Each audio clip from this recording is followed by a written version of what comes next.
Muy buenos días a todos, un gusto tenerlos en esta sesión, en estos módulos que vamos a trabajar de la especialización en la sección de titularización de activos. Mi nombre es Oscar Eduardo Gómez, soy abogado de la Universidad Javeriana, tengo una especialización en Derecho Tributario en la Universidad del Rosario, tengo una maestría, un LLM en International Business Law y un MSc en Law and Accounting de London School of Economics, y me he desempeñado durante los últimos 12 años en el tema de la titularización de activos hipotecarios y no hipotecarios en Colombia. Para comenzar esta introducción, les comento que vamos a desarrollar los siguientes aspectos. Vamos a trabajar una información general en relación con el concepto básico de titularización. En un momento les explico de qué se trata esto para ir ambientando la clase. Vamos a hablar sobre la evolución y desarrollo de la titularización, sus principales elementos. Vamos a entrar en la definición del régimen legal colombiano, ya les comento básicamente de qué se trata esto. Vamos a movernos hacia el campo internacional para mirar un poco cómo ha funcionado esto en el mundo. Y al final de todo el proceso vamos a analizar también las tendencias regulatorias que se han venido desarrollando en este tema para que ustedes al final tengan una visión integral de lo que es la titularización y su impacto en el mundo. De manera particular, dentro del concepto de titularización, vamos a hablar de sus elementos fundamentales, y para mencionar simplemente o para introducir el tema, pues básicamente a través de la titularización lo que se busca es generar liquidez sobre unos activos que por naturaleza no son ilíquidos, de manera que se pueda generar una financiación para el desarrollo de actividades productivas de aquellos propietarios de esos activos que quieren ser movilizados. Suena un poco complejo el tema, pero en la clase, digamos, vamos a tratar de hacer una definición muy puntual y una explicación muy particular. Básicamente vamos a tratar sus elementos básicos, que van a ser el flujo de caja del activo subyacente, la forma de cubrir los riesgos derivados de ese flujo de caja, y al final vamos a ver cómo se transforman esos flujos en unos títulos que se llevan al mercado de capitales. Básicamente la titularización funciona como una relación directa entre el mercado de capitales y la actividad productiva. Entonces, en lugar de ir a la financiación a través del sistema financiero, podemos ir al mercado de capitales y obtenemos financiación vía titularización.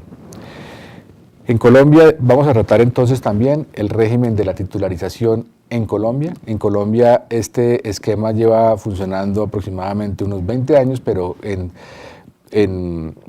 profundidad lleva más o menos unos 12 años a partir del nacimiento de las sociedades titularizadoras hipotecarias.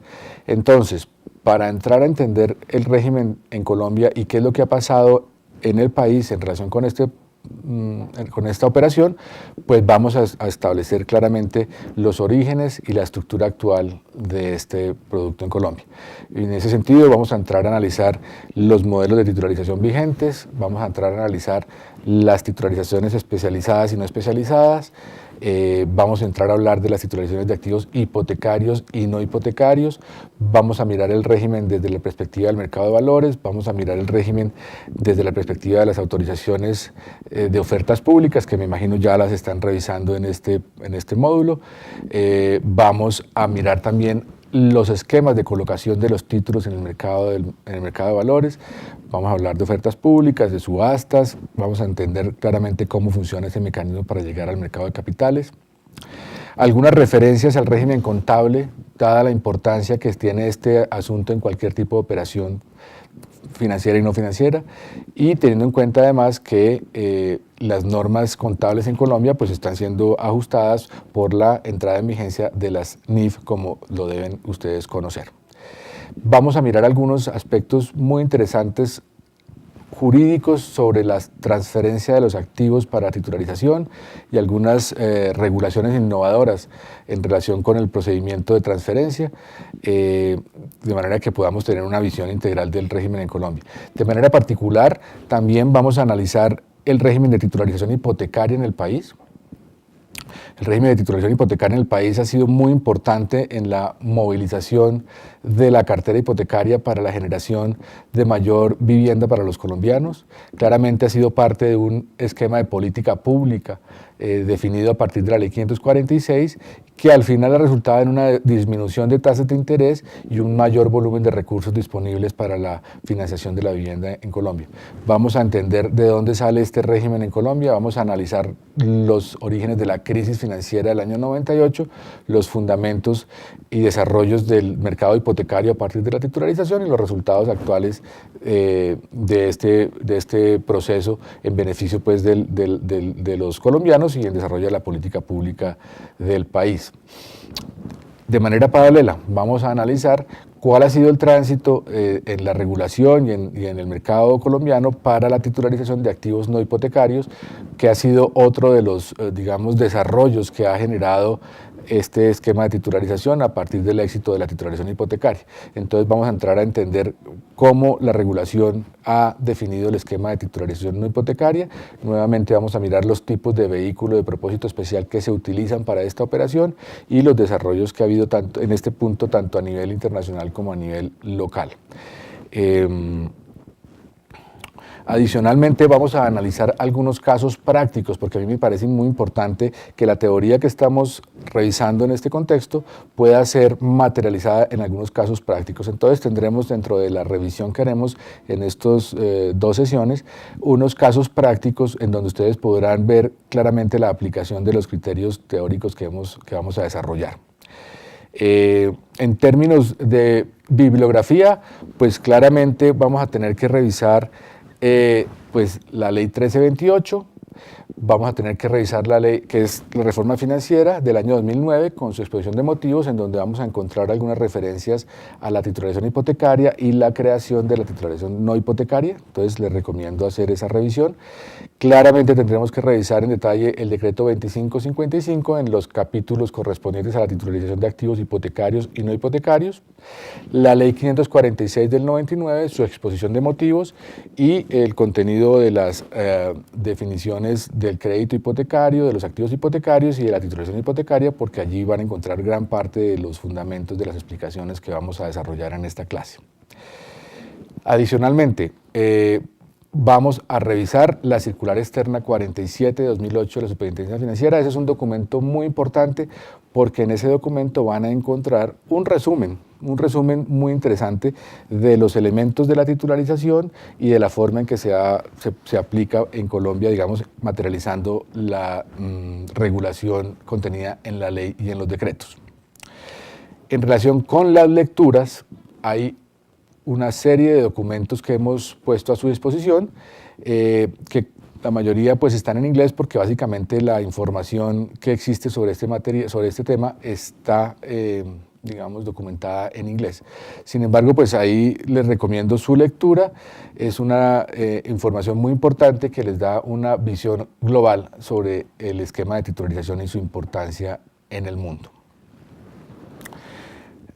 De manera también adicional, vamos a revisar el concepto de la crisis subprime, que fue, digamos, el fundamento de la crisis financiera del año 2008 en el mundo, originada en los Estados Unidos, pero esparcida en el mundo por su impacto global. Y básicamente la crisis subprime se origina en el mercado de la titularización hipotecaria, no por causa de la titularización en sí misma, no es la culpa de la titularización, sino la forma en que se estructuraron las operaciones financieras aprovechándose del esquema de la titularización para generar unas utilidades que al final de cuentas terminaron en pérdidas para todo el mundo. Vamos a ver entonces en detalle el origen de esa crisis subprime y vamos también a hacer un análisis comparativo de lo que significa o de lo que significó esa crisis subprime en el mundo y lo que pasó en Colombia. Y para anticiparles la respuesta, en Colombia no tuvimos crisis subprime, básicamente porque ya habíamos tenido desde el año 98 una crisis financiera que nos había definido los parámetros sobre los cuales deberíamos regular hacia adelante y evitar situaciones como las que se presentaron en los Estados Unidos en el 2008. La conclusión de ese análisis que ustedes van a a hacer con base en la información que yo les voy a suministrar.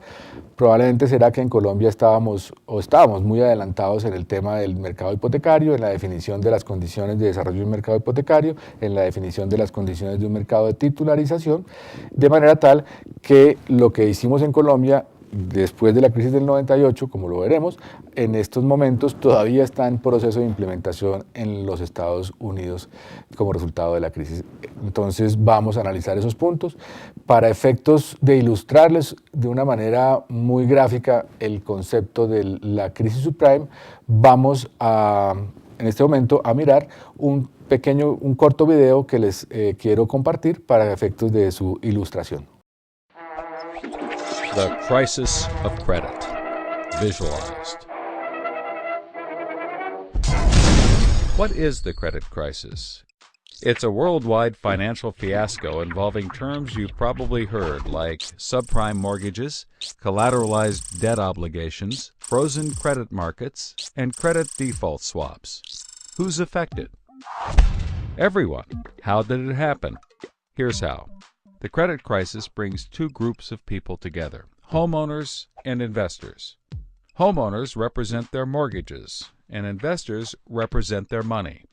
These mortgages represent houses, and this money represents large institutions like pension funds, insurance companies, sovereign funds, mutual funds, etc. These groups are brought together through the financial system, a bunch of banks and brokers commonly known as Wall Street. While it may not seem like it, these banks on Wall Street are closely connected to these houses on Main Street. To understand how, let's start at the beginning. Years ago, the investors are sitting on their pile of money, looking for a good investment to turn into more money. Traditionally, they go to the U.S. Federal Reserve, where they buy Treasury bills, believed to be the safest investment. But in the wake of the dot-com bust in September 11th, Federal Reserve Chairman Alan Greenspan lowers interest rates to only 1% to keep the economy strong. 1% is a very low return on investment, so the investors say, no thanks. On the flip side, this means banks on Wall Street can borrow from the Fed for only 1%. Add to that general surpluses from Japan, China, and the Middle East, and there's an abundance of cheap credit. This makes borrowing money easy for banks and causes them to go crazy with leverage. Leverage is borrowing money to amplify the outcome of a deal. Here's how it works. In a normal deal, someone with $10,000 buys a box for $10,000. He then sells it to someone else for $11,000. For a $1,000 profit, a good deal. But using leverage, someone with $10,000 would go borrow $990,000 more dollars, giving him $1 million in hand. Then he goes and buys 100 boxes with his $1 million and sells them to someone else for $1,100,000. Then he pays back his $990,000 plus $10,000 in interest. And after his initial $10,000, he's left with a $90,000 profit versus the other guy's $1,000. Leverage turns good deals into great deals. This is a major way banks make their money. So Wall Street takes out a ton of credit, makes great deals, and grows tremendously rich, and then pays it back.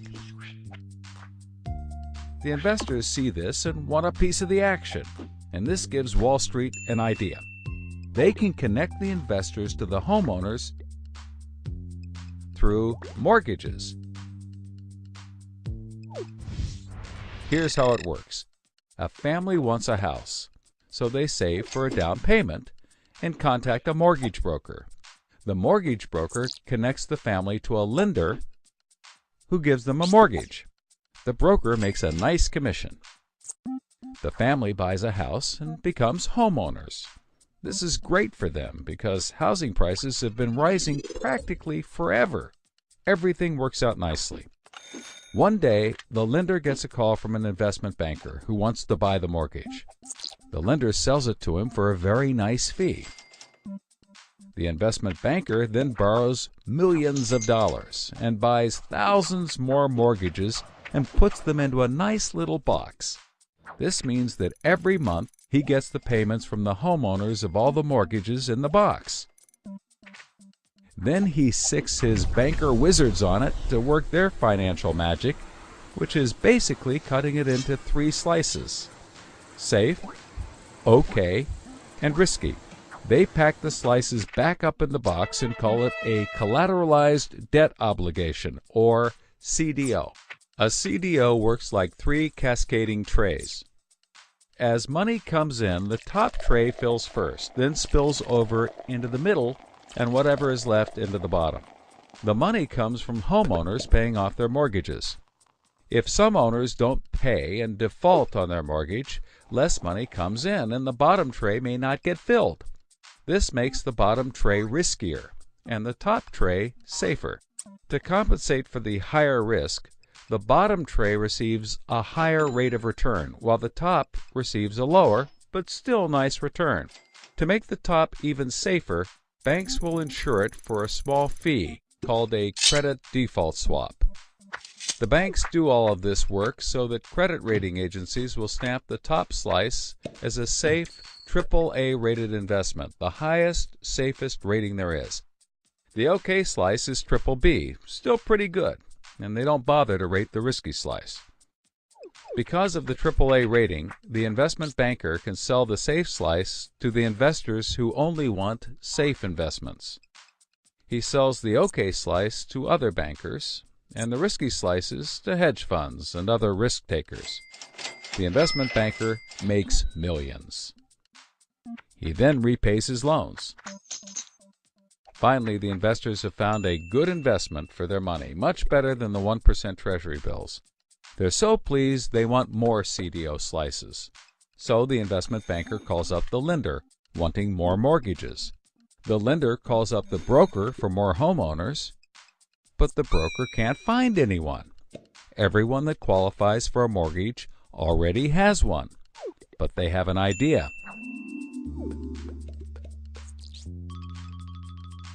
When homeowners default on their mortgage, the lender gets the house, and houses are always increasing in value. Since they're covered if the homeowners default, lenders can start adding risk to new mortgages, not requiring down payments, no proof of income, no documents at all. And that's exactly what they did. So instead of lending to responsible homeowners, called prime mortgages, they started to get some that were, well, less responsible. These are subprime mortgages. This is the turning point. So, just like always, the mortgage broker connects the family with a lender and a mortgage, making his commission. The family buys a big house. The lender sells the mortgage to the investment banker, who turns it into a CDO and sells slices to the investors and others. This actually works out nicely for everyone and makes them all rich. No one was worried because as soon as they sold the mortgage to the next guy, it was his problem. If the homeowners were to default, they didn't care. They were selling off their risk to the next guy and making millions, like playing hot potato with a time bomb. Not surprisingly, the homeowners default on their mortgage, which at this moment is owned by the banker. This means he forecloses and one of his monthly payments turns into a house. No big deal. He puts it up for sale. But more and more of his monthly payments turn into houses. Now there are so many houses for sale on the market, creating more supply than there is demand, and housing prices aren't rising anymore. In fact, they plummet. This creates an interesting problem for homeowners still paying their mortgages. As all the houses in their neighborhood go up for sale, the value of their house goes down, and they start to wonder why they're paying back their $300,000 mortgage when the house is now worth only $90,000. They decide that it doesn't make sense to continue paying, even though they can afford to, and they walk away from their house. Default rates sweep the country and prices plummet. Now the investment banker is basically holding a box full of worthless houses. He calls up his buddy the investor to sell his CDO, but the investor isn't stupid and says, no thanks. He knows that the stream of money isn't even a dribble anymore. The banker tries to sell to everyone, but nobody wants to buy his bomb. He's freaking out because he borrowed millions, sometimes billions of dollars to buy this bomb, and he can't pay it back. Whatever he tries, he can't get rid of it. But he's not the only one. The investors have already bought thousands of these bombs. The lender calls up trying to sell his mortgage, but the banker won't buy it, and the broker is out of work. The whole financial system is frozen, and things get dark.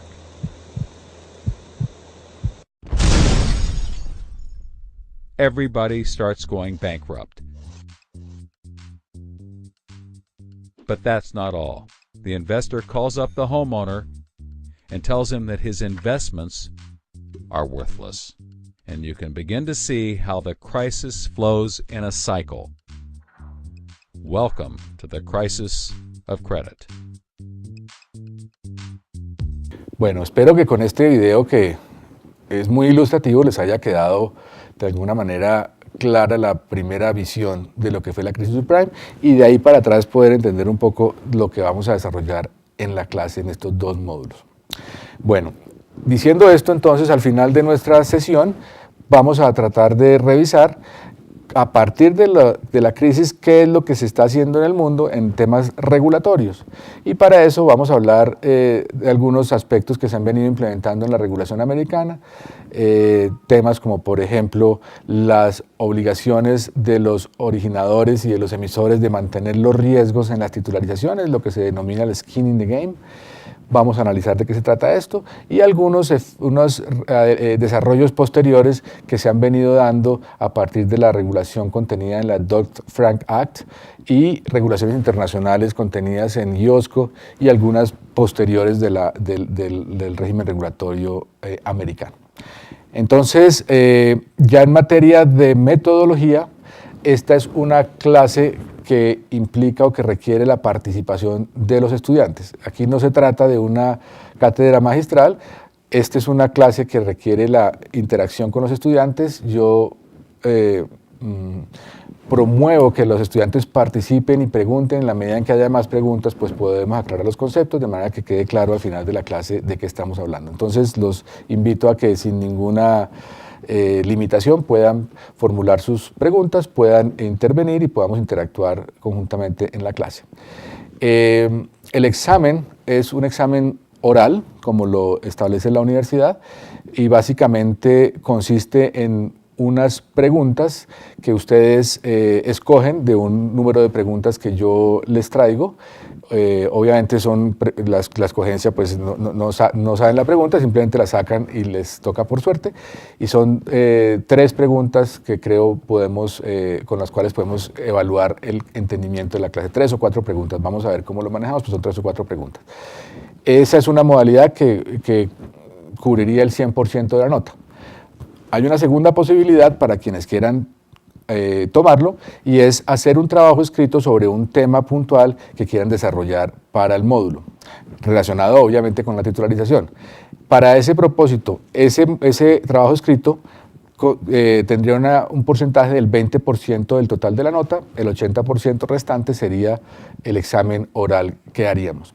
Quienes vayan a tomar esa opción me tienen que dar, a más tardar al final del primer módulo, el tema y la definición de participar bajo este esquema. En el evento en que eso no ocurra así, entonces nos iríamos por la modalidad del 100% en el último día del examen. Bueno, de esa manera entonces creo que hemos resumido básicamente cuál va a ser el objeto de la clase, cómo va a ser su desarrollo, el alcance de nuestros comentarios en la clase y finalmente la metodología de evaluación. me resta pues decirles que estoy muy complacido de tenerlos en el módulo y espero pues verlos muy pronto en nuestra clase. Muchas gracias.